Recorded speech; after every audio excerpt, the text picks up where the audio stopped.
London, 1816. The season had begun with its usual flourish of invitations, and Lady Cecilia Huntington's annual ball was the first essential engagement on every eligible young lady's calendar. Lord Conrad Xavier, heir to the Duchy of Westmoreland, stood at the edge of the ballroom, wishing himself anywhere else as matchmaking mammas steered their daughters in his direction. "Your Grace will find no shortage of suitable matches this season," said the Countess of Milburn, her voice dripping with implication as she nudged her daughter forward. "My Georgiana has just completed her education at the finest finishing school in Switzerland." Conrad bowed politely. "How fortunate for Miss Milburn." "Georgiana plays the pianoforte exquisitely," continued the Countess, "and her watercolors have been much admired." "Indeed?" Conrad murmured, his gaze drifting to the doorway where his mother had just entered with his younger sister, Lady Eleanor. The Duchess caught his eye and gestured subtly with her fan, a signal that their conversation about his matrimonial duties would resume after the ball. At 26, Conrad knew his responsibility to secure the succession. His father's unexpected death last year had thrust the dukedom upon him, and with it came the duty to make a proper match. A duchess must be well-bred, accomplished, and impeccably connected, a woman who understood the obligations of rank. "I believe Lord Xavier finds our company tedious," observed a sharp voice beside him. Conrad turned to find Lady Philippa Rutherford watching him with narrowed eyes. At 28, she was considered on the shelf, but her substantial dowry and family connections made her a formidable prospect. "Not at all, Lady Philippa. I was merely observing the new arrivals." "Then you must have noticed that Lord and Lady Galloway have brought their youngest daughter into society at last," she said. "They've kept her hidden away in the country for years, something about a delicate constitution. Though one wonders if there might be another reason for such seclusion." Conrad followed her gaze to a slender young woman in a modest ivory gown, her features partially obscured by an elaborate arrangement of ostrich feathers in her hair. "Miss Galloway appears adequately prepared for society," he said neutrally. Lady Philippa's lips curved into a smile that held no warmth. "One would hope. Though I understand the family's finances are not what they once were. Country living can be a convenient excuse for economy." Before Conrad could respond, his aunt, Lady Harrington, appeared at his side. "Nephew, you must come at once. Lady Jersey has expressed a particular wish to speak with you regarding your patronage of the arts." Conrad excused himself with relief, though he knew his aunt's intervention had nothing to do with Lady Jersey and everything to do with rescuing him from Lady Philippa's sharp tongue. "You might show more enthusiasm, Conrad," his aunt chided as they crossed the ballroom. "Every unmarried lady here has set her cap for you, and you look as though you're attending a funeral rather than a ball." "Perhaps because I'm burying my freedom," he replied, lowering his voice. "Mother has made it clear that I must announce an engagement before the season ends." "Your mother is right. The succession cannot be left to chance, and a duke requires a duchess." Lady Harrington's gaze swept the room. "What of Miss Everleigh?" "Her father is an earl, her connections impeccable. And her conversation limited to the weather and the latest fashions from Paris." "Conversation is hardly the most important quality in a duchess." "It is if I'm to spend a lifetime with her," Conrad muttered. His aunt sighed. "You've always been too romantic for your own good. Marriage among our sort is about suitable connections and mutual advantage. Leave passion to the poets and novelists." Conrad knew she was right. His parents' marriage had been arranged, and while they had developed respect and affection over time, they had never shared the kind of love he secretly craved. Such notions were foolish, especially for a man in his position. "I shall dance with Miss Everleigh," he conceded, "and Miss Milburn, and any other suitable young lady you recommend." "Excellent." His aunt patted his arm. "Who knows? You may find one of them less tedious than you imagine." 3 days later, Conrad escaped London's stifling atmosphere for his country estate, Westmoreland Park. Spring had transformed the grounds into a riot of color, and as his carriage rolled up the drive, he felt the tension leave his shoulders. Here, at least, he could postpone thoughts of duty and marriage for a few precious days. His steward, Mr. Fielding, met him at the entrance with a stack of papers requiring his attention. Conrad spent the morning reviewing accounts and tenant matters, then decided to inspect the new greenhouse he had commissioned before his father's death. The structure stood at the far end of the formal gardens, its glass panes gleaming in the afternoon sun. As he approached, Conrad was startled to hear a voice singing softly from within. The melody was unfamiliar, a simple folk tune rather than the Italian arias favored by society ladies. Curious, he pushed open the door to find a young woman kneeling among the potted plants, her hands buried in soil. She wore a simple muslin dress protected by a canvas apron, and her auburn hair was loosely secured beneath a straw hat. She had not heard him enter, absorbed as she was in her task and her song. Conrad cleared his throat, and the woman started, nearly toppling a pot of geraniums as she scrambled to her feet. "Your Grace!" She dropped into a hasty curtsy, her cheeks flushing. "I beg your pardon. I didn't expect, that is, Mr. Fielding said you wouldn't require the greenhouse today." "I don't recall hiring a new gardener," Conrad said, studying her with interest.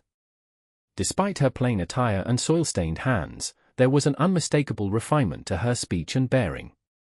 "Oh, I'm not." She removed her hat, revealing the full glory of her hair, a rich copper that caught the sunlight streaming through the glass. "I'm Willow Gardiner, sir. My father is the new head gardener. He took ill this morning, so I offered to tend to the seedlings in his place." "I see." Conrad moved closer, examining the neat rows of young plants. "You seem to know what you're about." "I should hope so," she replied with unexpected spirit. "I've been helping my father since I was tall enough to hold a trowel." "Is that so?" Conrad found himself smiling at her candor. "And what are you cultivating here, Miss Gardiner?" "Rare orchids, Your Grace." Her green eyes lit with enthusiasm as she pointed to the delicate plants. "Your father ordered them from the East Indies last year. They require particular care with temperature and humidity." "My father had a passion for exotic specimens," Conrad said, surprised by her knowledge. "As do I, though I confess I lack his expertise." "The love of growing things can be learned," she said, then added hastily, "if Your Grace has the inclination, of course." "Perhaps I might benefit from instruction," he suggested, finding himself charmed by her obvious passion for her work. "When your father recovers, I should like to discuss my plans for expanding the collection." "He would be honored," Willow replied, then hesitated. "Though if I may be so bold, there are several specimens that cannot wait for his recovery. They require immediate attention." "Then by all means, continue your work," Conrad said. "I wouldn't wish to lose such valuable plants due to interruption." She smiled then, a genuine expression that transformed her face from merely pretty to truly beautiful. "Thank you, Your Grace." Conrad found himself reluctant to leave. "Perhaps you might show me what needs doing? I've often thought I should take a more active interest in the greenhouse." Surprise flickered across her features, followed by concern. "Your coat, sir, the soil would certainly ruin it." Conrad laughed, removing his expensive superfine jacket and rolling up his shirt sleeves. "There. Will I do as an apprentice gardener?" Her eyes widened at this impropriety, but then she laughed too, the sound as clear and refreshing as spring water. "I suppose you might, though I doubt Mr. Fielding would approve." "Mr. Fielding's approval is not required for how I spend my afternoons," Conrad said, kneeling beside her at the workbench. "Now, Miss Gardiner, instruct me in the art of orchid cultivation." For the next hour, Conrad forgot he was a duke with weighty responsibilities. Under Willow's guidance, he repotted delicate seedlings, mixed precise quantities of soil, and learned more about botany than he had in years of formal education. Her knowledge was impressive, her explanations clear, and her obvious joy in the work infectious. "You have a natural talent," she told him as he successfully transplanted a particularly fragile specimen.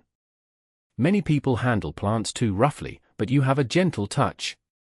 Conrad couldn't recall the last time anyone had complimented him on something he'd actually done rather than his title or wealth. "I have an excellent teacher." A becoming blush colored her cheeks. "You're too kind, Your Grace." "Conrad," he said impulsively. "When we're in the greenhouse, at least, I'd prefer you call me Conrad." Her eyes widened. That would be most improper, sir. As improper as a duke potting orchids. He gestured to his dirt-stained hands and disheveled appearance. Willow bit her lip, clearly torn between propriety and amusement. I suppose unconventional circumstances might allow for unconventional address. Conrad. The way she said his name, hesitant yet warm, stirred something in his chest. Before he could examine the feeling, the greenhouse door swung open, and Mr. Fielding entered. Your Grace! The steward's shock at finding the Duke of Westmoreland on his knees in the dirt, shirt sleeves rolled up and hands filthy, was almost comical.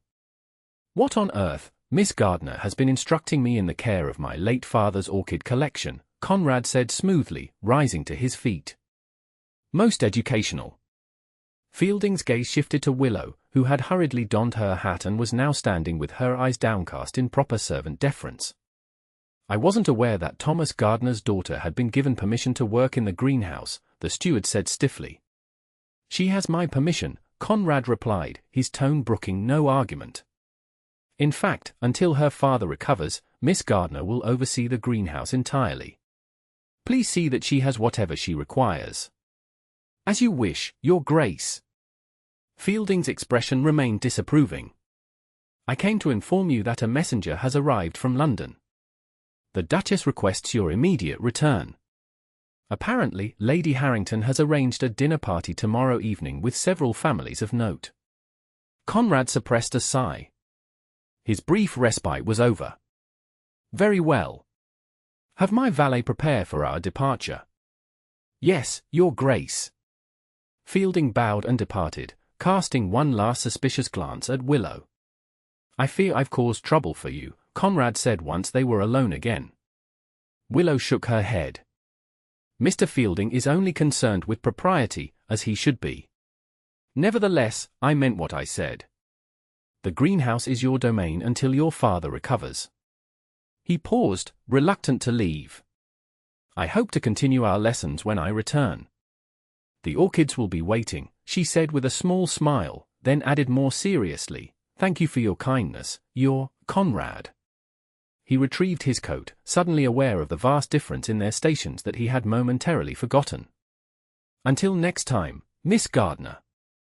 As his carriage rattled back toward London the following morning, Conrad found his thoughts returning repeatedly to Willow Gardiner and her greenhouse sanctuary. There had been something refreshing about her lack of artifice, her genuine passion for her work, and the way she had treated him as a person rather than a title.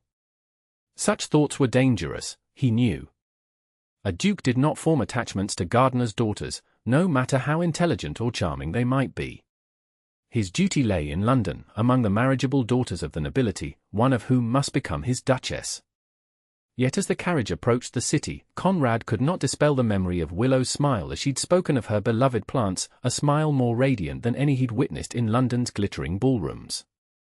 Lady Harrington's dinner party proved to be precisely what Conrad had feared, an elaborate scheme to introduce him to yet another eligible young lady.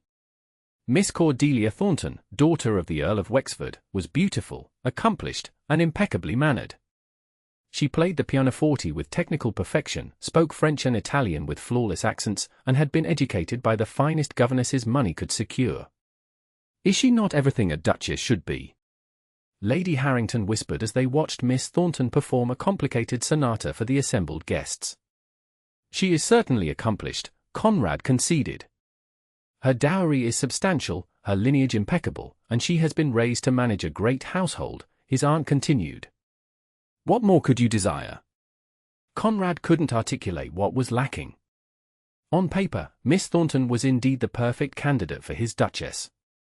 Yet as he conversed with her throughout the evening, he found himself comparing her practiced smiles and carefully considered remarks to Willow Gardiner's unaffected enthusiasm and natural warmth. You seem distracted, Your Grace, Miss Thornton observed as they strolled through Lady Harrington's conservatory after dinner. I hope I haven't bored you with my conversation. Not at all, Conrad assured her. I was admiring your aunt's collection of plants. Miss Thornton glanced dismissively at the carefully arranged specimens. I confess I find botany rather dull. One flower looks much like another to me. Do you not think there's beauty in their differences? Conrad asked, remembering Willow's detailed explanations of each orchid's unique characteristics. The adaptations that allow them to thrive in different environments are quite remarkable. I suppose a gentleman must find scholarly interest in such matters, Miss Thornton replied diplomatically. For my part, I prefer flowers arranged in a vase to those growing in soil. Conrad nodded politely, though he felt a curious disappointment at her answer. What had he expected? That this carefully bred society lady would share a gardener's daughter's passion for growing things? Over the next fortnight, Conrad found himself caught in a whirlwind of social obligations. He danced with appropriate partners at Almack's, attended the theatre, made appearances at select soirees, and paid morning calls to families with marriageable daughters. His mother presented him with a list of suitable candidates for his duchess, and he dutifully cultivated their acquaintance. Yet each night, as he retired to his London townhouse, his thoughts inevitably turned to Westmoreland Park and its greenhouse. Had Willow managed to save the delicate orchid that had shown signs of root rot? Had the rare cattleya finally bloomed? Such concerns seemed more pressing than whether Miss Everleigh had favoured blue or pink for her new evening gown. "You're moping," his sister Eleanor accused one morning as they rode in Hyde Park. "Mother says you've been performing your social duties with all the enthusiasm of a man facing the gallows." "Mother exaggerates," Conrad replied, though he knew there was truth in the observation. "Is it so terrible to contemplate marriage?" Eleanor asked. "Surely among all the eligible ladies of the ton, there must be one who appeals to you." Conrad sighed. "They're all very suitable." "Ah."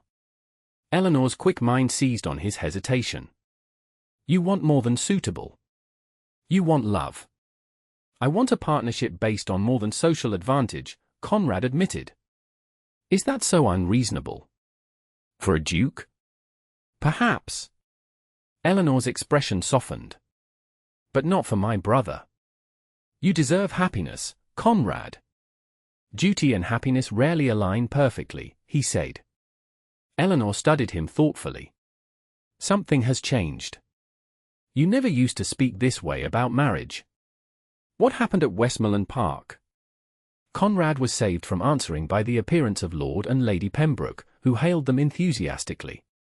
The conversation turned to the upcoming Fairchild ball, and the moment for confidences passed. Yet his sister's question lingered. What had changed? Or rather, who had changed him? Conrad knew the answer but was reluctant to acknowledge it, even to himself. A brief acquaintance with a gardener's daughter should not have upended his understanding of what he sought in a wife. 3 days later, Conrad escaped London once more, citing estate business that required his personal attention. His mother frowned at this disruption to their matrimonial campaign, but even she could not argue against a duke's responsibility to his lands and tenants. The journey to Westmoreland Park seemed interminable, though in reality it took no longer than usual. As the carriage turned down the familiar drive, Conrad found himself scanning the grounds, hoping for a glimpse of auburn hair among the gardens. After changing from his travel clothes, he made his way directly to the greenhouse. The afternoon sun illuminated the glass structure, casting dappled patterns on the stone path. Conrad's heart beat faster as he approached, an unsettling reaction he attributed to the brisk walk from the house. The greenhouse door stood ajar, and from within came the sound of humming. Conrad paused on the threshold, watching as Willow moved among the plants, checking leaves and testing soil with practiced efficiency. Her hair was partially contained in a loose braid, with wayward tendrils framing her face. She wore another simple dress, this one pale blue, with the same canvas apron to protect it from soil and water. "I see my orchids have survived my absence," he said, stepping into the greenhouse. Willow turned, her expression transforming from concentration to delight. "Your Grace! We didn't expect you so soon." "The estate required my attention," he replied, moving closer. "Though I confess, it was the greenhouse that most concerned me." A smile played at the corners of her mouth. "The greenhouse, Your Grace? Or its inhabitants?" "Both," Conrad admitted, returning her smile. "How have they fared? Come and see for yourself." Willow led him to a section of the greenhouse where several orchids displayed magnificent blooms. The Cattleya opened 3 days ago, and the Paphiopedilum this morning. Conrad stared in wonder at the exotic flowers, their colors vibrant against the green foliage. They're extraordinary. Nature's artwork, Willow agreed, her voice soft with admiration. Each bloom unique, yet following the same divine pattern. They stood side by side, admiring the display, and Conrad felt a peculiar contentment settle over him. Here was peace of a kind he rarely experienced in London's frantic social whirl. "How is your father's health?" he asked after a moment. "Much improved, thank you. He hopes to resume his duties next week." Willow hesitated, then added, "I've told him of your interest in the orchids. He's eager to discuss your plans for the collection." "And what of you, Miss Gardiner? Will you continue to assist in the greenhouse once your father returns?" "If that is your wish," she said carefully. "Though it might be considered unusual." "I find I've developed a taste for the unusual," Conrad replied, watching her face. "The conventional has grown rather tiresome of late." A blush colored her cheeks, but she met his gaze directly. The greenhouse benefits from unconventional thinking. These plants come from all corners of the world, after all. They don't concern themselves with English notions of propriety. Conrad laughed, delighted by her wit. "A fair point. Then let us follow their example, at least within these glass walls." He removed his coat and rolled up his sleeves. "What lesson have you prepared for me today, Miss Gardiner?" "Willow," she said softly. "If you are to be Conrad here, then I should be Willow." "Willow," he repeated, savoring the sound. "What shall we grow together today?" For the next several days, Conrad divided his time between essential estate business and the greenhouse.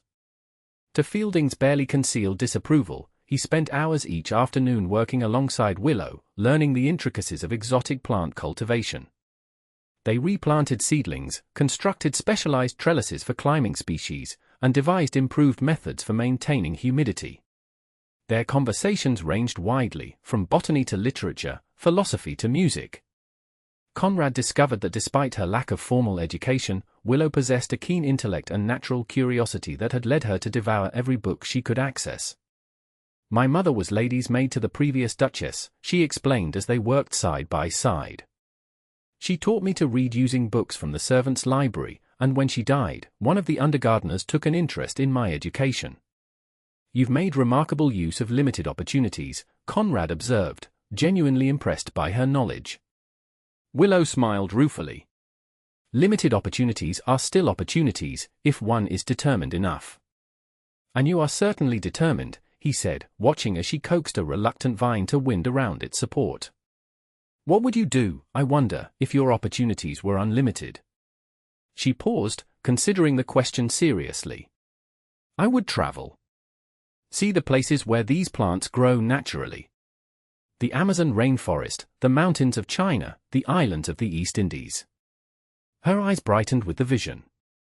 "Imagine discovering a species no English botanist has ever documented." "A worthy ambition," Conrad said, struck by the contrast between Willow's dreams and those of the society ladies he knew, whose aspirations rarely extended beyond securing an advantageous marriage and outshining their rivals in fashion and consequence. "A foolish one, perhaps," Willow replied, returning to her task. "But dreams cost nothing, and even impossible ones can bring joy in the contemplation." Conrad watched her hands move deftly among the plants, tender yet confident. "Not all dreams are impossible, Willow." She glanced up, meeting his gaze with an expression he couldn't quite interpret, hope mingled with caution, perhaps. Before she could respond, the greenhouse door opened to admit Thomas Gardiner, a sturdy man in his 50s with the same auburn hair as his daughter, though liberally streaked with grey. "Your Grace," he said, bowing respectfully. "I didn't expect to find you here." "Mr. Gardiner." Conrad straightened, aware of how unusual the scene must appear, a duke with dirt-stained hands working alongside a gardener's daughter. "I'm pleased to see you recovered. Your daughter has been an excellent caretaker in your absence." "Willow has a way with growing things," Thomas agreed, his pride evident. though I'm surprised to find her instructing your grace." "I requested her expertise," Conrad said smoothly. "Your daughter has taught me a great deal about my father's collection." Thomas nodded slowly, his gaze moving between Conrad and Willow with patent concern. "She's always been clever with books and learning, has my Willow. Her mother would have been proud of how she's turned out."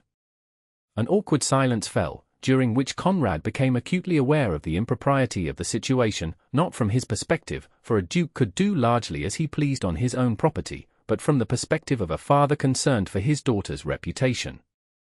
"Mr. Gardiner, I would welcome your input on plans to expand the orchid collection," Conrad said, deliberately shifting to a more formal footing.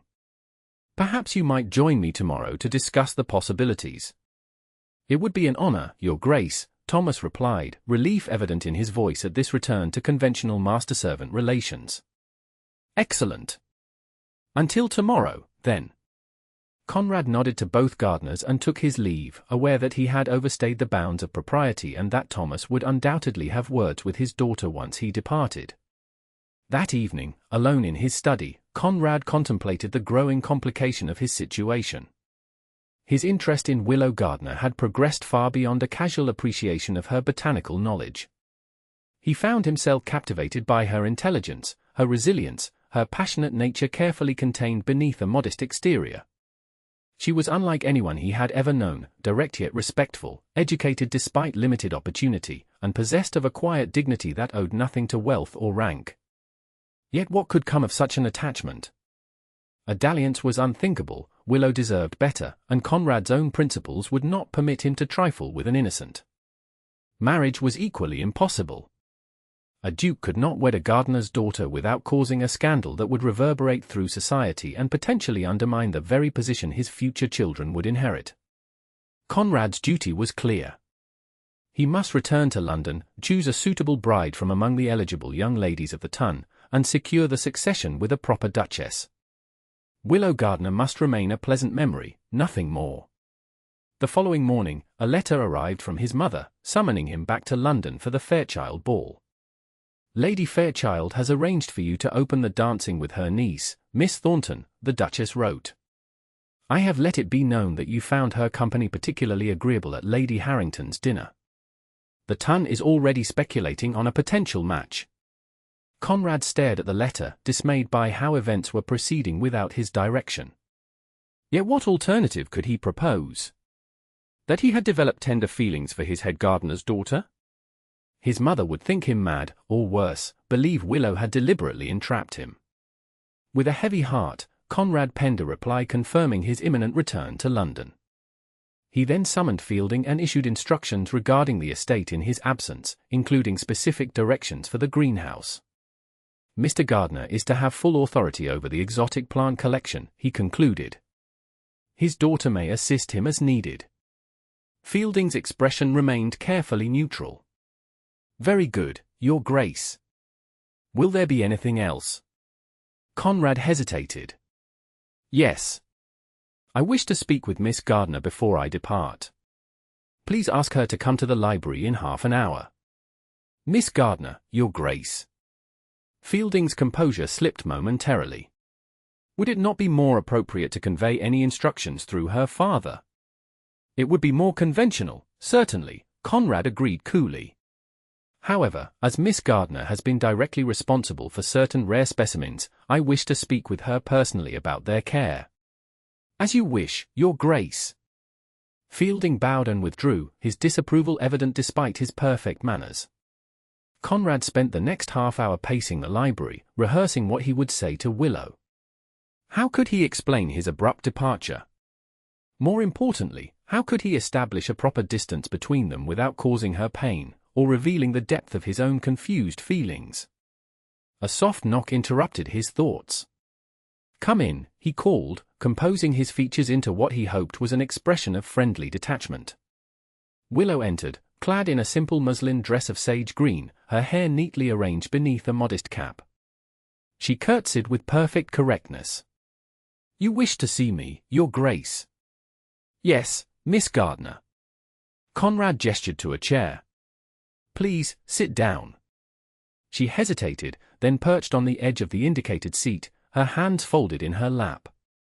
Gone was the easy companionship of the greenhouse. In its place, the proper distance between master and servant had been restored. "I've been called back to London on family business," Conrad began, remaining standing. "I'm not certain when I'll return to Westmoreland Park." "I see." Willow's expression revealed nothing, but he noticed her fingers tightening slightly where they were clasped. "I hope your business concludes satisfactorily." "Thank you." Conrad cleared his throat. "I've instructed Mr. Fielding that you are to continue assisting your father in the greenhouse, particularly with the orchid collection. Your knowledge is too valuable to waste." A small smile touched her lips. "That's very kind, Your Grace." "Not kind, practical," he corrected, then softened his tone. "You have a gift, Willow. The plants thrive under your care." "Thank you," she said again, her eyes meeting his briefly before dropping back to her hands. "I've enjoyed our time in the greenhouse. It's been educational." The formal word for what they had shared struck Conrad as woefully inadequate, yet what other term could either of them safely use? "For me as well," he replied. "More than you know." A silence fell between them, heavy with all that could not be said. Conrad moved to the window, needing physical distance to maintain his resolve. "The season is well underway in London," he said, keeping his back to her. "My mother has arranged several important engagements." "Of course." Willow's voice was steady. "A duke has many responsibilities." "Indeed." Conrad turned to face her again, steeling himself against the sight of her composed features. "There is talk of, that is, certain expectations have been raised regarding a potential match." "I understand." Willow rose from her chair, her posture straight and dignified. "May I offer my congratulations in advance, Your Grace? I'm certain you will make an excellent choice for the next Duchess of Westmoreland." Her gracious response, devoid of any hint of reproach, only increased Conrad's inner turmoil. He had expected, perhaps even hoped for, some sign that she shared his reluctance to part. "Nothing is settled," he said quickly. "These matters proceed according to their own rhythm in society. Nevertheless, I wish you every happiness." Willow curtsied again, preparing to take her leave. "The lady who becomes your Duchess will be most fortunate." Conrad moved forward impulsively. "Willow," she paused, looking up at him with eyes that now betrayed a hint of emotion. "Yes, Your Grace." What could he say? That he treasured their brief friendship? That in another world, another life, he might have pursued something deeper? That duty and birth had placed insurmountable barriers between them? "Take good care of the cattleya," he said instead. "I should like to see it bloom again." A shadow of disappointment crossed her face, quickly masked.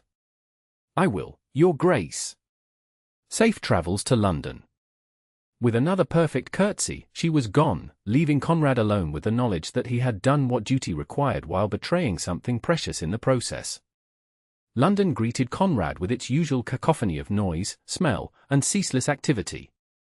His townhouse felt oppressively small after the spacious halls of Westmoreland Park, and the constant stream of callers exhausted his patience.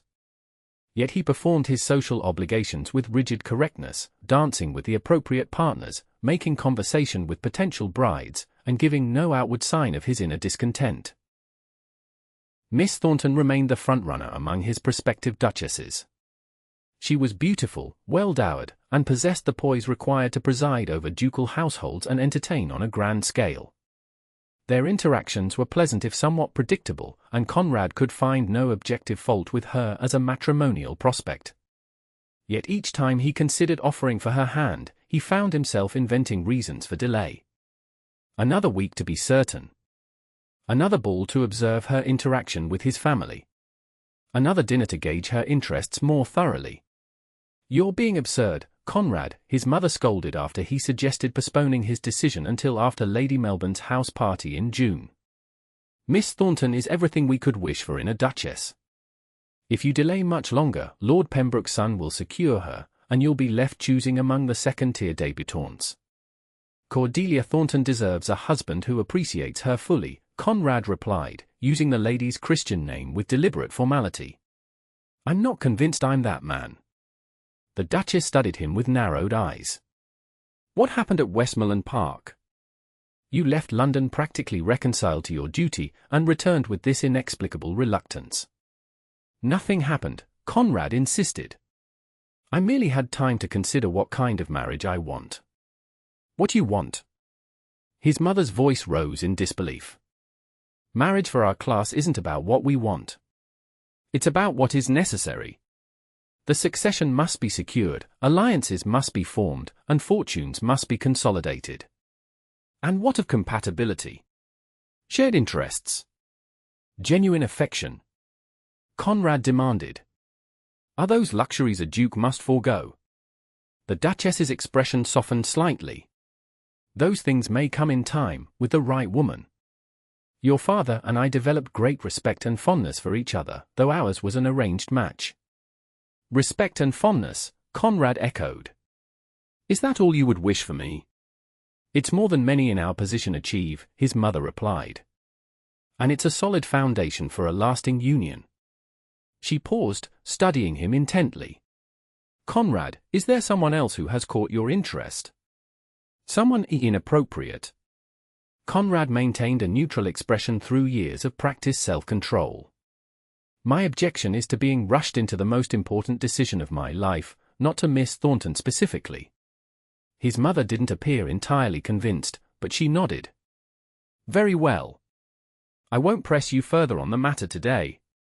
But remember that the longer you delay, the more speculation will circulate. For Miss Thornton's sake, as well as our family's, a decision should not be postponed indefinitely." After his mother departed, Conrad sat alone in his study, contemplating his situation. He had done everything expected of him since inheriting the dukedom, managed the estates efficiently, maintained the family's political connections, and conducted himself with the dignity his position required. Was it so unreasonable to want more than respect and fondness in his marriage? He thought of Willow, of her passion for her work, her quick mind, and the genuine joy she took in simple pleasures. How different from the calculated pleasures of society, where every activity served some social purpose, to be seen, to make connections, to advance one's position. A knock at the door interrupted his brooding. His butler entered, bearing a letter on a silver tray. "From Westmoreland Park, Your Grace." Mr. Fielding marked it urgent. Conrad broke the seal with a sense of foreboding. Fielding was not given to exaggeration. If he deemed a matter urgent, it truly was.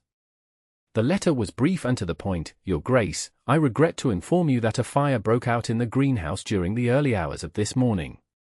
While the structure itself suffered only minor damage, I fear that many of the rarer specimens have been lost. Mr. Gardiner was injured attempting to save the collection and is currently under the doctor's care. His daughter has taken charge of salvaging what remains. Given Your Grace's particular interest in the exotic plant collection, I thought it best to inform you immediately. I await your instructions. Your obedient servant, Fielding." Conrad read the letter twice, his concern growing with each reading. The orchids could be replaced, though at considerable expense and effort. But Thomas Gardiner's injuries and Willow's distress, these were not so easily remedied. "Have my travelling coach prepared," he instructed the butler. "I leave for Westmoreland Park within the hour." "Yes, Your Grace." "Shall I inform the Duchess of your departure?" "Send a note explaining that urgent estate business requires my presence," Conrad replied. "I'll write to her more fully once I've assessed the situation." Within the hour, Conrad was on the road to Westmoreland Park, his mind filled with concern. The greenhouse had been his father's pride, and in recent weeks, it had become a sanctuary for Conrad himself, a place where rank and duty temporarily receded, allowing him to simply be a man with an interest in growing things. More troubling was the thought of Thomas Gardiner's injuries and Willow's burden in managing both her father's care and the salvage of the collection. She would be distraught over the loss of plants she had tended so carefully, particularly the rare orchids they had nursed to bloom together. The journey seemed interminable, though his driver made excellent time on the spring roads. As the carriage finally turned down the familiar drive, Conrad peered anxiously through the window. The greenhouse was visible in the distance, its glass panes intact save for a section near the roof where temporary wooden planks had been installed. Fielding met him at the entrance, surprise evident on his features. "Your Grace! We didn't expect you so soon. Had I known you would travel immediately, I might have been less alarming in my letter. How bad is the damage?" Conrad asked, dispensing with pleasantries. The fire was contained to the northwestern section, Fielding explained as they walked toward the greenhouse. It seems a lantern was left too near some dried material. Fortunately, one of the stable boys noticed the smoke and raised the alarm before the entire structure was engulfed. "And Thomas Gardiner?" "Burns to his hands and arms, and some smoke inhalation," Fielding replied grimly. "The doctor says he'll recover, but he won't be able to work for several weeks at least." "Where is Miss Gardiner?" Conrad asked, unable to contain his concern any longer. "Still in the greenhouse, Your Grace," Fielding said, his tone suggesting he disapproved of such dedication. "She's been there since the fire was extinguished, salvaging what can be saved. I advised her to rest, but she insisted the plants couldn't wait." Conrad quickened his pace, leaving Fielding struggling to keep up. As they approached the greenhouse, he could see movement through the glass, a slender figure moving methodically among the plants, examining each one with careful attention. "That will be all, Fielding," Conrad said as they reached the door. "Please have refreshment sent to the greenhouse, and inform cook I'll dine here this evening." "In the greenhouse, Your Grace?" Fielding's horror at the notion was almost comical.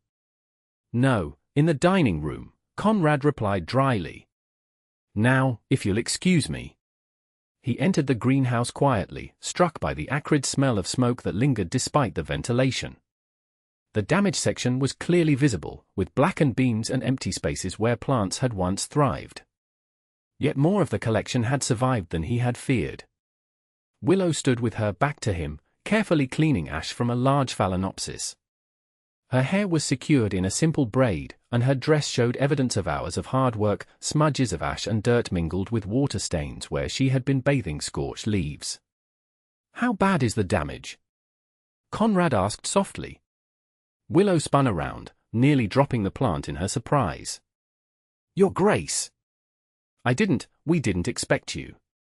Fielding's letter suggested immediate attention was required, Conrad said, moving closer to inspect the orchid in her hands. "How many did we lose?" "About a third of the collection," Willow replied, professional concern temporarily overriding her surprise at his sudden appearance. "The fire started near the newest specimens, unfortunately. The cattleya survived, but its blooms were damaged by the heat." Conrad nodded, genuinely saddened by the loss but relieved it wasn't worse. "And your father? How severe are his injuries?" Willow's composure faltered slightly. "The doctor says he'll recover fully, but the burns on his hands, he won't be able to garden for some time." "He'll receive the best care," Conrad assured her. "I've already sent for a specialist from London who has had success treating burns." "That's very generous," Willow said, her eyes bright with unshed tears. "My father will be overwhelmed by your kindness." "It's the least I can do for a man who risked himself to save my property," Conrad replied. He gestured to the plant in her hands. "Will it survive?" Willow's professional demeanor returned as she examined the orchid. "Yes, though it may not bloom this season. Many of the survivors will need special care to recover from the shock." "Then we had better get to work," Conrad said, removing his coat and rolling up his sleeves with the ease of familiar habit. Willow stared at him. "Your Grace, you needn't, that is, surely you have more important matters to attend to in London." "Nothing more important than this," Conrad said simply. "Now, what needs doing first?" For a moment, Willow continued to look at him in bewilderment. Then, slowly, a smile transformed her tired face. "The dendrobiums need to be assessed for damage. Some may require immediate repotting." "Lead on, Miss Gardiner," Conrad said, returning her smile. "I'm at your disposal." They worked side by side for hours, examining each plant, discarding those beyond saving, and providing emergency care to the survivors. Conrad sent for additional help from among the house servants, and by evening, the greenhouse had been thoroughly cleaned, the damaged section secured, and the surviving plants organized according to their needs. "You should rest," Conrad told Willow as the sun began to set. "You've been working since the fire was discovered, according to Fielding." "There's still so much to do," Willow protested, though exhaustion was evident in the droop of her shoulders. "The plants will survive the night," Conrad said firmly. "You need food and sleep if you're to continue tomorrow." Willow conceded with a nod. "You're right, of course. I'll check on my father and then retire." "I'll accompany you to the gardener's cottage," Conrad said, reaching for his coat. "I should like to see Thomas myself." If Willow found this unconventional, she was too tired to object. They walked in companionable silence through the gardens, the spring evening mild and fragrant with blossoming shrubs. The gardener's cottage stood at the edge of the formal gardens, a sturdy stone building with a thatched roof and climbing roses framing the door. Thomas Gardiner was propped up in bed when they entered, his bandaged hands resting on the counterpane. He attempted to rise when he saw Conrad, wincing with pain at the movement. "Please, remain as you are," Conrad said quickly. "I've come to thank you for your bravery during the fire."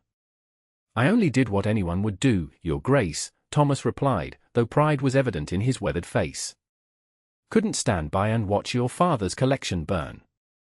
"Nevertheless, you risked yourself for my property," Conrad said. "That deserves recognition. A physician from London will arrive tomorrow to consult on your treatment, and your wages will continue in full during your recovery."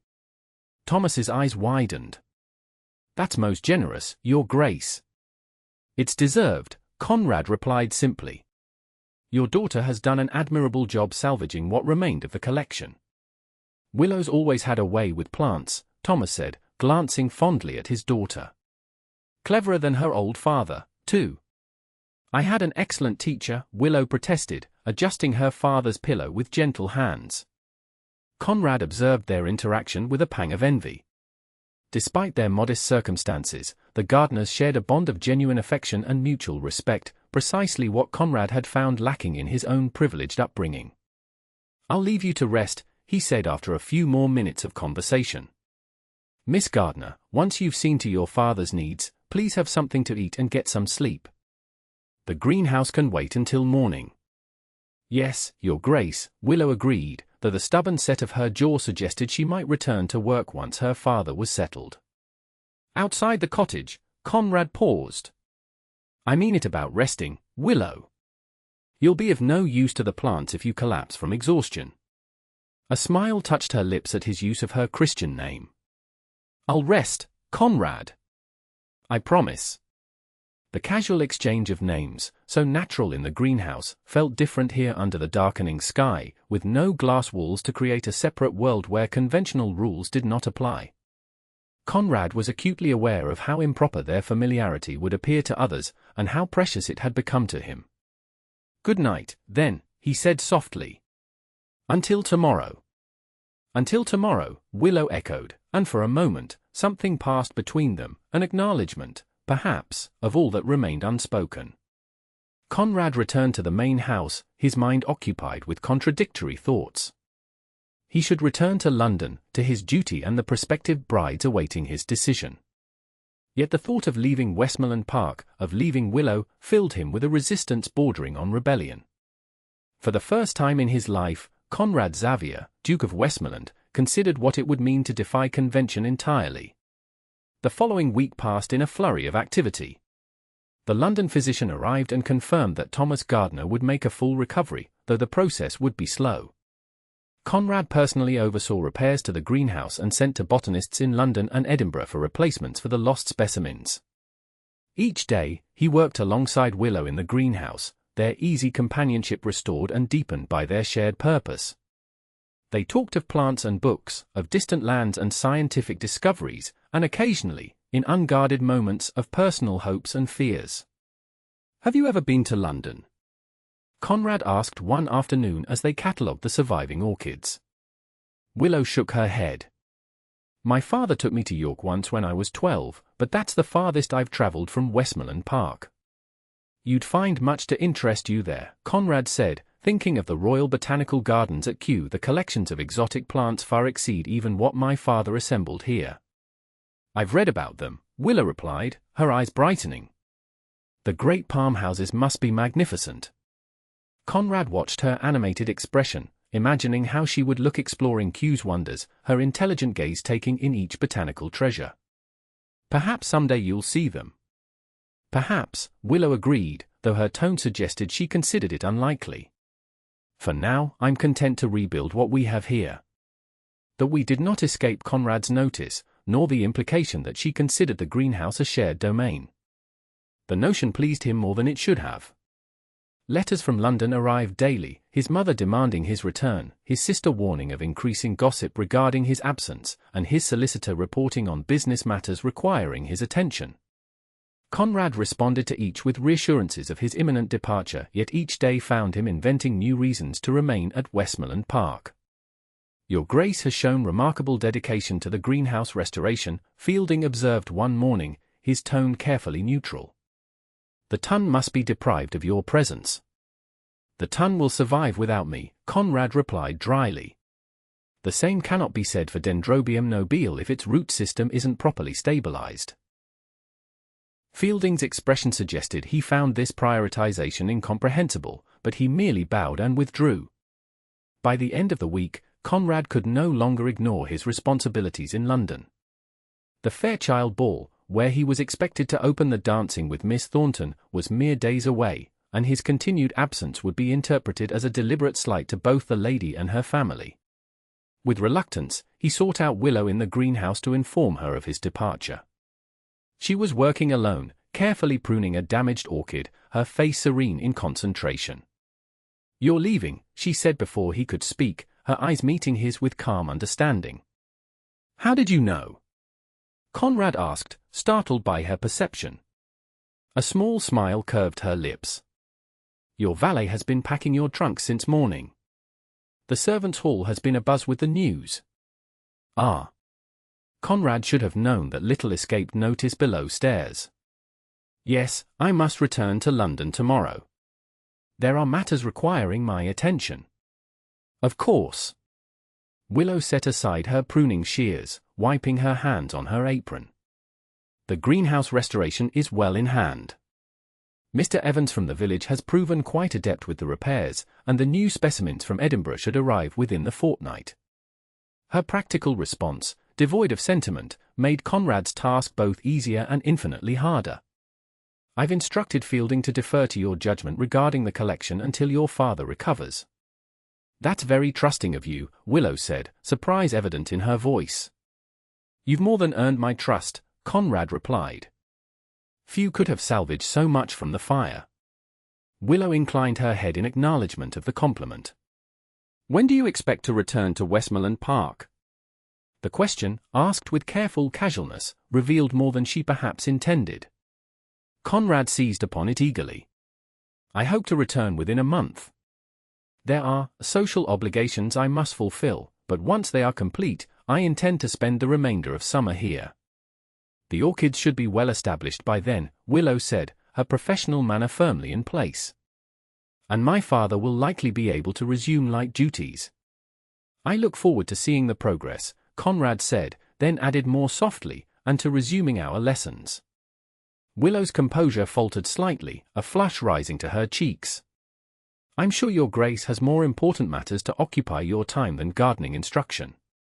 "Willow," Conrad moved closer, propriety momentarily forgotten. "Few things have given me more pleasure than our time together in this greenhouse." She looked up at him, her green eyes wide and uncertain. "Conrad, The greenhouse door opened, admitting one of the under-gardeners with a delivery of fresh soil. The moment shattered, and Willow stepped back, resuming her proper place as a servant of the estate. "Safe travels, Your Grace," she said with a perfect curtsy. "The greenhouse will await your return." Conrad recognized the gentle dismissal and accepted it with a nod. "Until then, Miss Gardiner." He departed the greenhouse with mixed emotions, regret at leaving, uncertainty about what awaited him in London, and a growing determination to find a resolution to his impossible situation. London welcomed Conrad with its usual mixture of noise, fashion, and intrigue. His arrival was noted in the society pages, and callers descended upon his townhouse within hours, friends, acquaintances, and matchmaking mamas eager to determine if his prolonged absence in the country had affected his matrimonial plans. Everyone assumed you were avoiding the season entirely, his sister Eleanor informed him as they drove through Hyde Park the following day. Lady Pembroke has been telling anyone who will listen that you've developed a nervous disorder and can no longer tolerate crowds. Conrad laughed. And what did you tell them? That the estate required your attention after some minor disaster, Eleanor replied. I kept it vague enough to be plausible without causing real concern. Thank you, Conrad said sincerely. The truth was mundane enough, a fire in the greenhouse damaged father's orchid collection. Eleanor gave him a shrewd look. And it required the Duke of Westmoreland's personal attention for an entire fortnight? Come now, Conrad. I know you better than that. Conrad kept his expression neutral. The collection was valuable, and I've developed an interest in botany. An interest in botany, Eleanor repeated skeptically. Is that why you've been ignoring Miss Thornton's increasingly pointed inquiries about when you'll call upon her? I've been remiss in my social duties, Conrad admitted. I'll rectify that today. See that you do, his sister advised. Mother is at her wit's end with your behavior. She's convinced you've developed an aversion to marriage entirely. Not to marriage, Conrad murmured. Merely to marrying without genuine affection. Eleanor's expression softened. Oh, Conrad. You always were the romantic in the family. She hesitated, then asked quietly, is there someone? Someone you met at Westmoreland Park? Conrad considered denying it, but Eleanor had always been his closest confidant. There is someone, yes. But it's impossible. Impossible because of her circumstances, or impossible because of yours? Both, Conrad said with a sigh. She's not of our world. Eleanor was silent for a moment. Is she respectable? Kind? Intelligent? All of those things, Conrad replied, thinking of Willow's dignity, her compassion for her father, her quick mind and eager intellect. Then perhaps it's not as impossible as you believe, Eleanor suggested. You're a duke, Conrad. Society might gossip, but they cannot actually prevent you from marrying whom you choose.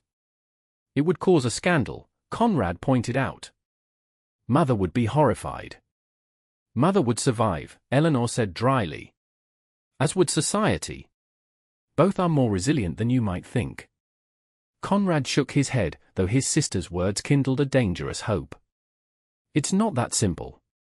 Love rarely is, Eleanor replied. But neither is a lifetime of regret. Their conversation was interrupted by the approach of Lord and Lady Pembroke with their daughter, and Conrad was forced to exchange pleasantries while his mind remained occupied with his sister's provocative suggestion. That evening, Conrad attended the Fairchild Ball as promised, opening the dancing with Miss Thornton. She was lovely in pale blue silk, her golden hair arranged in fashionable curls, her manner perfectly poised as they moved through the steps of the quadrille. I feared you had forgotten me entirely, Your Grace, she said as they circled each other. Your extended stay in the country caused quite a stir. Estate matters required my attention, Conrad replied. I apologize for any concern my absence might have caused. No apology necessary, Miss Thornton assured him, though her tone suggested otherwise. I'm certain the affairs of Westmoreland Park are of paramount importance. Conrad recognized the subtle rebuke and acknowledged it with a slight inclination of his head. They are important, yes, but I've neglected my London obligations too long. I hope you'll allow me to make amends by calling upon you tomorrow. Miss Thornton's expression brightened. I should be delighted, Your Grace. Mamma and I will be at home after 2 o'clock. The dance ended, and Conrad escorted Miss Thornton back to her mother before fulfilling his obligation to dance with other eligible young ladies. Throughout the evening, he performed his social duties with impeccable correctness, all while his mind continually returned to Westmoreland Park and the greenhouse where Willow Gardiner was undoubtedly still working, tending the orchids with her capable hands and sharp intelligence. The contrast between the two worlds had never seemed so stark, the artificial brilliance of the ballroom with its measured conversations and calculated maneuvers versus the honest industry and natural beauty of the greenhouse. In one, he was the Duke of Westmoreland, a prize to be won through strategic alliance. In the other, he was simply Conrad, a man with much to learn about the wonders of the natural world. As promised, Conrad called upon Miss Thornton the following afternoon. Lady Thornton received him with poorly concealed triumph, clearly interpreting his visit as a prelude to a formal offer. The conversation proceeded along predictable lines, the weather, recent social events, mutual acquaintances, until Lady Thornton tactfully withdrew to attend to household matters, leaving Conrad alone with Cordelia. "Your mother is very transparent in her matchmaking," Conrad observed once they were alone. Miss Thornton smiled. "All mothers are, I believe. Mine perhaps more than most." "And does her enthusiasm for a match between us align with your own wishes?" Conrad asked directly, observing her reaction carefully. A hint of surprise crossed her features at his bluntness. That is, your Grace is considered the most eligible gentleman of the season. Any young lady would be honored by your attention." "That's not what I asked," Conrad pressed gently. "Do you personally wish to become the Duchess of Westmoreland?" Miss Thornton hesitated, then replied with unexpected honesty. "I wish to make a good match, to please my family, and to secure my future. Your title and position would certainly accomplish those aims." She paused, then added, "But if you're asking if my heart is engaged, I must confess it is not. We hardly know each other, after all." Conrad found himself respecting her candor. "Thank you for your honesty. May I be permitted a similar directness?" she asked, her blue eyes meeting his steadily. "Of course. Is your heart engaged elsewhere, Your Grace?" Miss Thornton asked quietly. "There has been talk of your unusual dedication to estate matters, and I cannot help but wonder if there might be another attraction keeping you at Westmoreland Park." Conrad was taken aback by her perception. "What makes you ask such a question?" "A woman develops certain instincts about these matters," she replied with a small smile. "And while you have been perfectly correct in your attentions to me, there is something in your manner that suggests your thoughts are often elsewhere." Faced with such astuteness, Conrad found himself unwilling to dissemble. "You're very perceptive, Miss Thornton. There is indeed someone who has captured my interest, though circumstances make any attachment between us problematic." Rather than appearing offended, Miss Thornton seemed relieved. "I suspected as much. In that case, perhaps we might agree to remain friends rather than continuing this courtship charade." "You're not disappointed?" Conrad asked, surprised by her reaction. "To lose the prospect of becoming a duchess?" "Perhaps a little," she admitted with refreshing honesty. "But I would prefer a husband whose heart is fully available, just as I imagine you would prefer a wife who loves you for yourself rather than your title." Conrad felt a burden lift from his shoulders. "Miss Thornton, you are far more sensible and generous than society gives you credit for." "Society rarely looks beneath the surface," she replied with a wry smile. "Now, shall we agree to end our courtship amicably?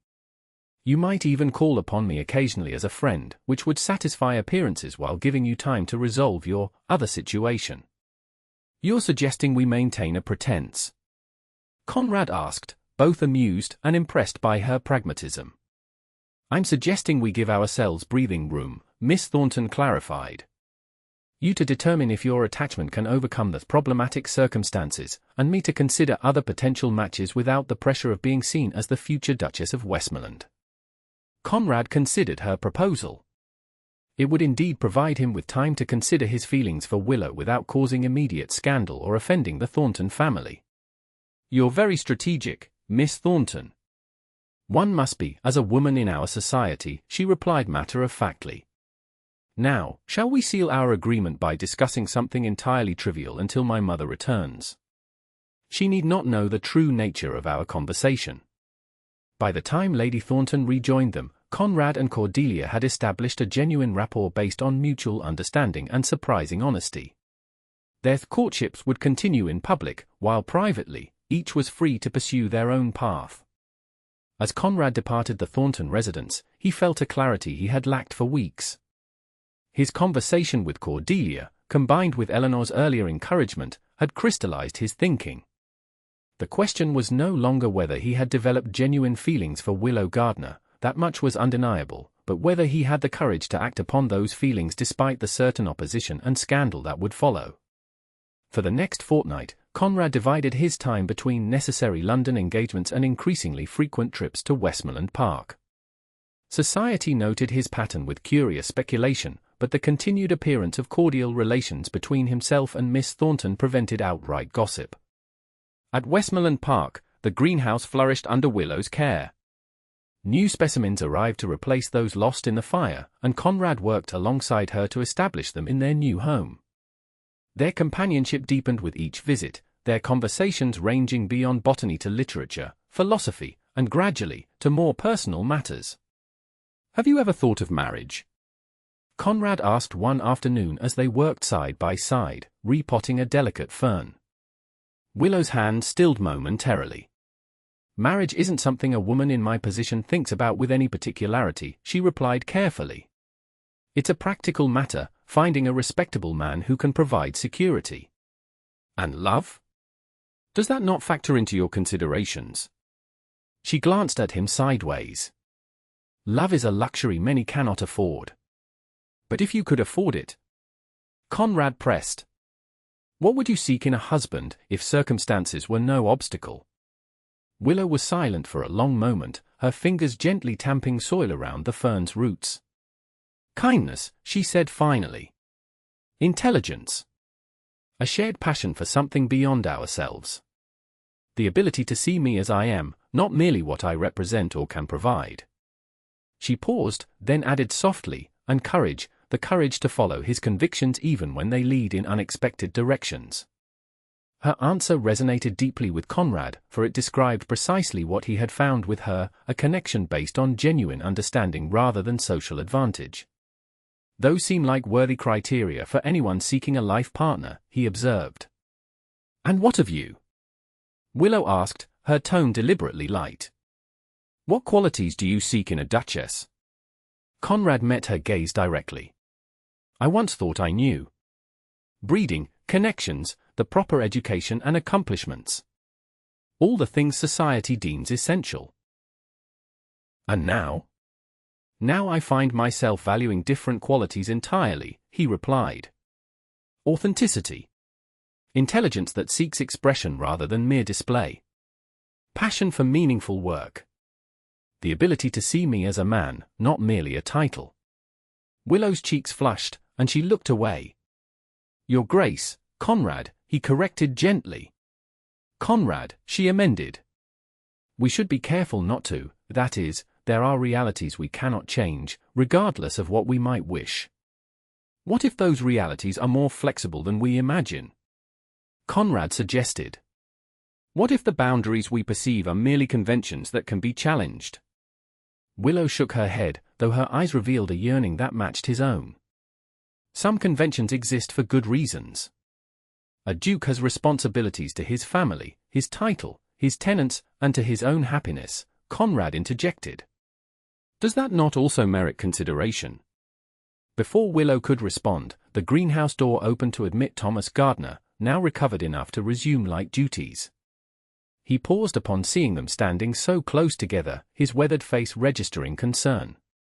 "Your Grace," he said with a respectful bow. "I didn't realize you were visiting today." "Mr. Gardiner." Conrad stepped back, creating a proper distance between himself and Willow. "I'm pleased to see you well enough to return to work. Your daughter has performed admirably in your absence." "She's a good girl," Thomas agreed, his eyes moving between them with paternal worry. "Too good to have her reputation compromised by our misunderstandings." The implication was clear.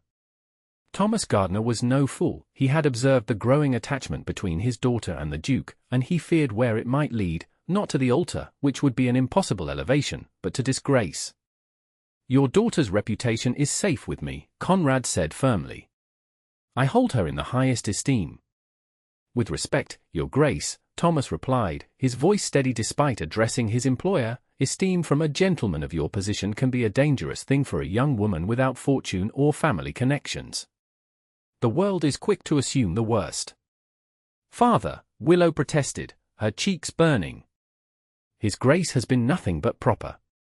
"I'm sure he has," Thomas said, his expression softening as he looked at his daughter. "But others may not see it that way. And a duke must eventually marry a suitable lady, not—" He trailed off, the unspoken remainder hanging in the air.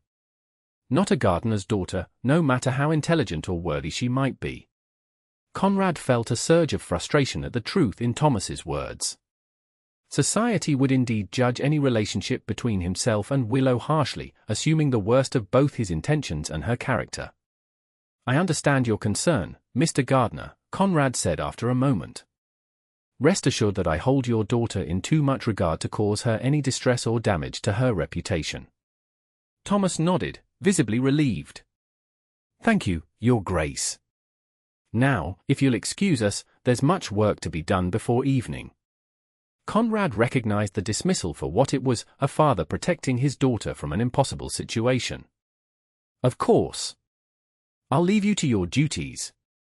He departed the greenhouse with reluctance, glancing back to see Willow standing motionless among the orchids, her expression a complex mixture of emotions, regret, longing, and resignation. That evening, Conrad paced his study, Thomas Gardiner's words echoing in his mind. The older man had spoken nothing but the truth.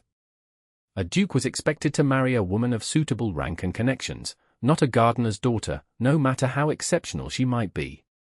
Any other outcome would cause scandal, potentially harming Willow's reputation beyond repair. Yet the thought of marrying anyone else, of spending his life in a union based on social advantage rather than genuine affection and intellectual companionship, filled Conrad with a profound sense of loss. In Willow Gardiner, he had found something rare and precious, a woman who saw him clearly and valued him for himself rather than his title and wealth. A knock at the door interrupted his brooding. Fielding entered with a letter on a silver tray. "From London, Your Grace. A messenger just arrived." Conrad broke the seal to find his mother's elegant script, "My dear Conrad, I write with some urgency. Lady Thornton has approached me regarding your intentions toward her daughter. While she assures me that your attentions have been everything proper, she notes that your frequent absences from London have caused comment. If you intend to offer for Miss Thornton, you must do so before the season ends. If not, it would be kinder to make your disinterest clear, allowing the young lady to entertain other suitors. More troubling are the rumors beginning to circulate regarding your activities at Westmoreland Park. There is talk of inappropriate attention to someone far beneath your station. I pray these rumors are unfounded, but if there is any truth to them, I implore you to consider the consequences to our family name and position. Your duty is clear, Conrad. The succession must be secured through an appropriate match. I expect your return to London immediately to resolve this matter once and for all. Your concerned mother." The Duchess of Westmoreland. Conrad read the letter twice, his heart sinking. The situation had progressed further than he'd realized. Somehow, despite his discretion, rumors of his interest in Willow had reached London. His mother's immediate summons left no room for delay or equivocation. The time had come to make a decision, duty or desire, convention or courage, the path laid out for him by birth or the one his heart had chosen. Conrad slept little that night, weighing his options and their consequences. By morning, his mind was clear. He summoned Fielding and issued a series of instructions that left the steward visibly startled. "Your Grace, are you certain?" The implications of such actions would be— "I'm perfectly aware of the implications, Fielding," Conrad interrupted. "Please see to these arrangements without delay." "Yes, Your Grace." Fielding bowed and withdrew, his expression suggesting he questioned his employer's sanity but was too well trained to say so. Conrad spent the morning writing letters to his mother, his sister, his solicitor, and finally, to Miss Thornton. Each required careful wording, but the one to Cordelia was perhaps the most honest. "Dear Miss Thornton, I write to inform you that I have decided to follow my heart in the matter we discussed during our last private conversation. You were correct in your perception, my affections are indeed engaged elsewhere, and I can no longer pretend otherwise. I release you from our arrangement with profound gratitude for your understanding and discretion. You deserve a husband who cherishes you completely, and I have no doubt you will find him. Should society's reaction to my choice prove uncomfortable for you, please know that I will make it abundantly clear that it was I who withdrew from our association, not you who rejected a duke. With sincere regard and appreciation. Conrad Xavier, Duke of Westmoreland. With his correspondence complete, Conrad changed into his simplest attire and made his way to the gardener's cottage. The morning was bright and clear, the gardens vibrant with spring blooms, a fitting backdrop, he thought, for the most important conversation of his life. Thomas Gardiner answered his knock, surprise evident on his features at finding the Duke on his doorstep. "Your Grace! We didn't expect, that is something amiss with the greenhouse?" "Nothing is amiss, Mr. Gardiner," Conrad assured him. "I've come to speak with you and your daughter on a matter of great importance. May I come in?" Thomas hesitated, then stepped aside. "Of course, Your Grace. Though our humble home is hardly suitable for receiving someone of your station." The cottage interior was indeed modest, a single main room with a sturdy table and chairs, a small hearth for cooking, and simple furnishings. Yet it was spotlessly clean and made comfortable with small touches, wildflowers in a pottery vase, hand-woven cushions on the chairs, and bookshelves containing a surprisingly extensive collection. Willow emerged from what appeared to be a small bedchamber, freezing in surprise at the sight of Conrad. "Your Grace! We weren't prepared for visitors." "Please, both of you, sit down," Conrad said, remaining standing himself. "What I have to say requires your full attention." The gardeners exchanged concerned glances but obeyed, seating themselves at the table. Conrad took a deep breath, then began the speech he had rehearsed through the sleepless night. "For generations, my family has followed a predictable path. Dukes of Westmoreland have married women of suitable rank and fortune, maintaining our position in society through strategic alliances rather than personal inclination. I myself fully expected to continue this tradition." He paused, noting the growing wariness in Thomas's expression and the careful neutrality in Willow's. "Recent events have caused me to reconsider this approach," Conrad continued. "The fire in the greenhouse, a disaster by any measure, led to an unexpected blessing. It brought me into closer acquaintance with Miss Gardiner, whose intelligence, character, and genuine passion for her work have impressed me deeply." Thomas straightened, alarm evident in his posture. "Your Grace, if you're suggesting some sort of—" Conrad held up a hand. "Please, allow me to finish.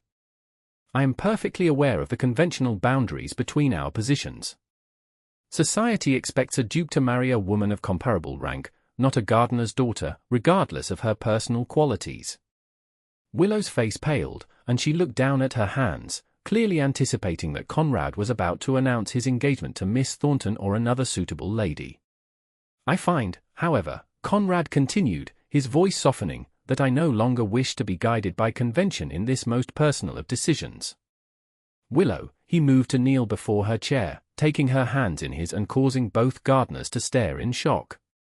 "Willow, in you I have found what I never expected to find, a woman who sees me as a man rather than a title, who challenges my mind, who shares my interests, and who inspires me to be better than I am.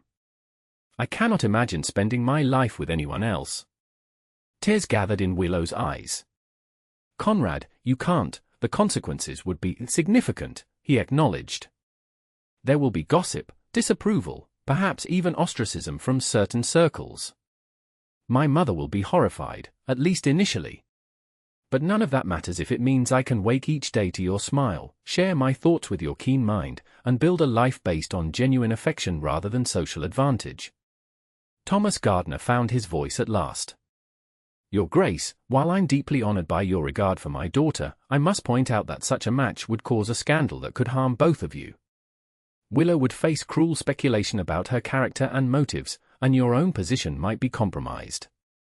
"I've considered all of this," Conrad assured him. "And I've concluded that a life of regret would be far more painful than any temporary social discomfort. I can weather society's disapproval. The question is whether Willow is willing to do the same." He turned back to Willow, whose face reflected a tumult of emotions, hope, fear, disbelief, and something deeper that made his heart race. "I'm asking for your hand in marriage, Willow Gardiner. Not as the Duke of Westmoreland seeking a suitable duchess, but as a man who has found his perfect match in you. Will you accept me, knowing the challenges we may face?" For a long moment, Willow sat frozen, her green eyes wide with wonder. Then, slowly, a smile transformed her face, the same radiant smile that had first captured Conrad's attention in the greenhouse. "Yes," she said softly, then with more conviction, "yes, I will marry you, Conrad Xavier, not because you're a duke, but because you're a man of integrity, intelligence, and unexpected courage." Conrad felt a surge of joy unlike anything he had ever experienced. He raised her hands to his lips, kissing them reverently. "You make me happier than I thought possible." Thomas Gardiner cleared his throat, his expression a mixture of parental concern and grudging approval. "If my daughter is certain, then she has my blessing. Though I warn you both, the path ahead won't be easy." "The worthiest paths rarely are," Conrad replied, rising to his feet but keeping Willow's hand in his. "I've already set certain matters in motion. My solicitor will prepare the necessary documents, and my sister, who, I believe, will be our strongest ally, will help navigate the social implications." "How soon do you propose this marriage take place?" Thomas asked, practical even in his astonishment. "As soon as the banns can be read," Conrad answered promptly. "I see no reason for delay, and a swift wedding will forestall some of the more malicious gossip." Willow squeezed his hand. "Are you truly certain, Conrad? Once done, this cannot be undone. Your position, your mother's expectations, I have never been more certain of anything," Conrad interrupted gently. "My position is secure enough to withstand an unconventional marriage, and my mother will eventually reconcile herself to the fact that her son has found happiness, even if it comes in an unexpected package." Thomas rose from his chair. "Well, then. It seems my daughter is to become a duchess. I believe this calls for the special bottle of brandy I've been saving for her wedding day, though I never imagined it would be a duke she'd be marrying." As Thomas busied himself retrieving the brandy, Conrad drew Willow into his arms, marveling at how perfectly she fit against him. "Are you happy?" he murmured against her hair. Willow looked up at him, her eyes bright with unshed tears of joy. "Beyond measure. Though I still half believe I'll wait to find this was all a dream." "Not a dream," Conrad assured her, brushing a tender kiss against her forehead. "A new reality, one we'll build together, combining the best of our separate worlds." "The Duke and the gardener's daughter," Willow said with a soft laugh. "It sounds like something from a fairy tale." "The Duke and the botanical expert," Conrad corrected her. "For that's what you truly are, a woman of exceptional knowledge and skill who will bring new vitality to Westmoreland's estates." Thomas returned with the brandy and 3 small glasses. "To new beginnings," he proposed, raising his glass in a toast. "To love that defies convention," Conrad added, his eyes on Willow. "To happiness found in unexpected places," Willow concluded, her smile radiant as spring sunshine. As they drank to their shared future, Conrad knew there would be battles ahead, his mother's disapproval, society's judgment, perhaps even ostracism from certain circles. Yet with Willow by his side, he would face them all gladly, for he had found what many of his rank never discovered, a marriage based on genuine affection, intellectual companionship, and mutual respect. The Duke of Westmoreland had indeed sought a proper lady, as duty demanded. But his heart, wiser than centuries of aristocratic tradition, had surrendered completely to a gardener's daughter's smile.